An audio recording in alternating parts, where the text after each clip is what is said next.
சிவகார்த்திகேயன் நடித்த அயலான் திரைப்படம் பொங்கலுக்கு வெளியானது.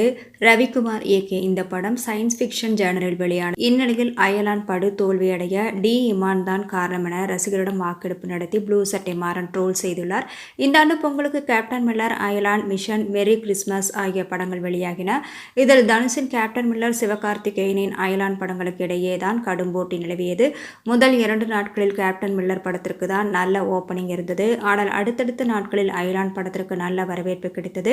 இதனால் பாக்ஸ் ஆபீஸிலும் அயலான் தான் வின்னர் என சினிமா விமர்சகர்கள் கூறி வந்தனர். சில மாதங்களுக்கு முன்னர் சிவகார்த்திகேயன் குறித்து டி. இமான் சொன்ன விஷயம் கோலிவுட்டை பரபரப்பாக்கியது.